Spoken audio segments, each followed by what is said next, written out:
Brought to you by ITEL.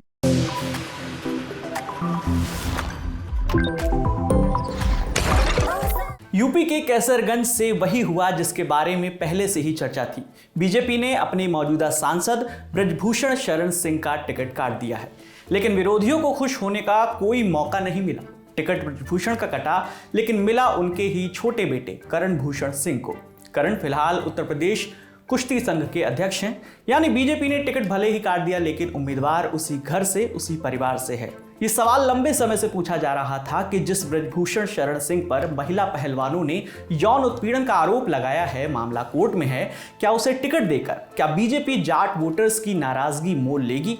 लेकिन BJP ने कोई खतरा मोल नहीं लिया। पश्चिमी यूपी की सीटों पर वोटिंग हो जाने दी और फिर कैसरगंज में नामांकन की आखिरी तारीख यानी 3 मई से ठीक पहले ये ऐलान कर दिया।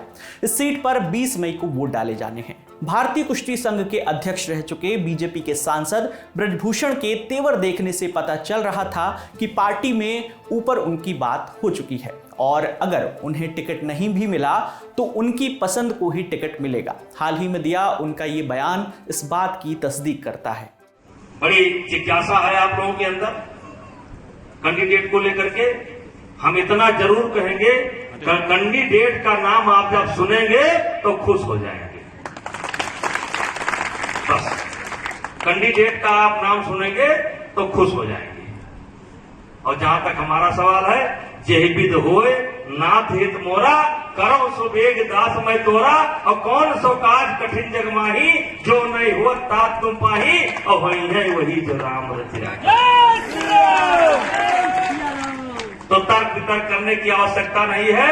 ऊपर वाले ने कुछ सोच रखा होगा, अच्छा सोच रखा होगा, अच्छी उम्मीद करनी चाहिए। आज तक के पॉलिटिकल एडिटर हिमांशु मिश्रा ने अपनी एक रिपोर्ट में सूत्रों के हवाले से यह दावा किया है कि ब्रजभूषण के छोटे बेटे को टिकट देने से पहले बीजेपी आला कमान की ब्रजभूषण शरण सिंह से फोन पर बात हुई।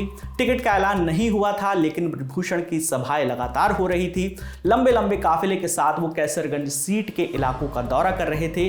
वहीं दूसरी तरफ ये सवाल लगातार पूछा जा रहा था कि क्या उनका टिकट कटेगा, क्या बीजेपी महिला और जाट वोटों की नाराजगी मोल लेगी? ये बात भी ध्यान रखनी चाहिए कि अभी हरियाणा में चुनाव नहीं हुए हैं, जहां कई सीटों पर जाट वोट निर्णायक भूमिका में है। लेकिन इन तमाम कयासों के बीच ब्रजभूषण मीडिया से भी पूछते रहे, कौन काटेगा टिकट? तुम काटोगे? कौन काट रहा है उसका नाम बताओ। काटोगे आप? नहीं, सोशल मीडिया में काफी काम चल रहा है। काटोगे आप? आपका नाम नहीं है उसमें। काटोगे? लेकिन ब्रजभूषण के बेटे को टिकट देने पर सवाल वही है कि बीजेपी की आखिर ऐसी क्या मजबूरी थी कि टिकट काट कर भी परिवार को ही टिकट दे दिया? इसका जवाब ब्रजभूषण का सियासी करियर और इलाके में उनकी पैठ है। आपको बताते चलें कि ब्रजभूषण शरण सिंह 6 बार के सांसद हैं, 5 बार बीजेपी के टिकट पर और 1 बार समाजवादी पार्टी के टिकट पर। 1991 और 1999 में बीजेपी के टिकट पर गोंडा लोकसभा सीट से उन्होंने चुनाव जीता। 2004 में बलरामपुर से बीजेपी के टिकट पर, 2009 में समाजवादी पार्टी के टिकट पर कैसरगंज से सांसद रहे और फिर 2014 और 2019 में बीजेपी के टिकट पर कैसरगंज से सांसद रहे। कैसरगंज सीट से अपना पहला चुनाव ब्रजभूषण ने सपा के टिकट पर ही लड़ा और जीता था। गोंडा और कैसरगंज के इलाके में ब्रजभूषण के कई कॉलेज हैं। कहा जाता है कि वो आम लोगों के कार्यक्रमों में आते जाते हैं और फर्क नहीं करते कि बुलाने वाला किस जाति धर्म का है। कैसरगंज सीट पर ब्राह्मण वोटर्स की संख्या भी ज्यादा है, फिर भी ब्रजभूषण यहां से 3 बार जीते। यही वजह है कि बसपा ने इस सीट से ब्राह्मण कैंडिडेट नरेंद्र पांडे को टिकट दिया है।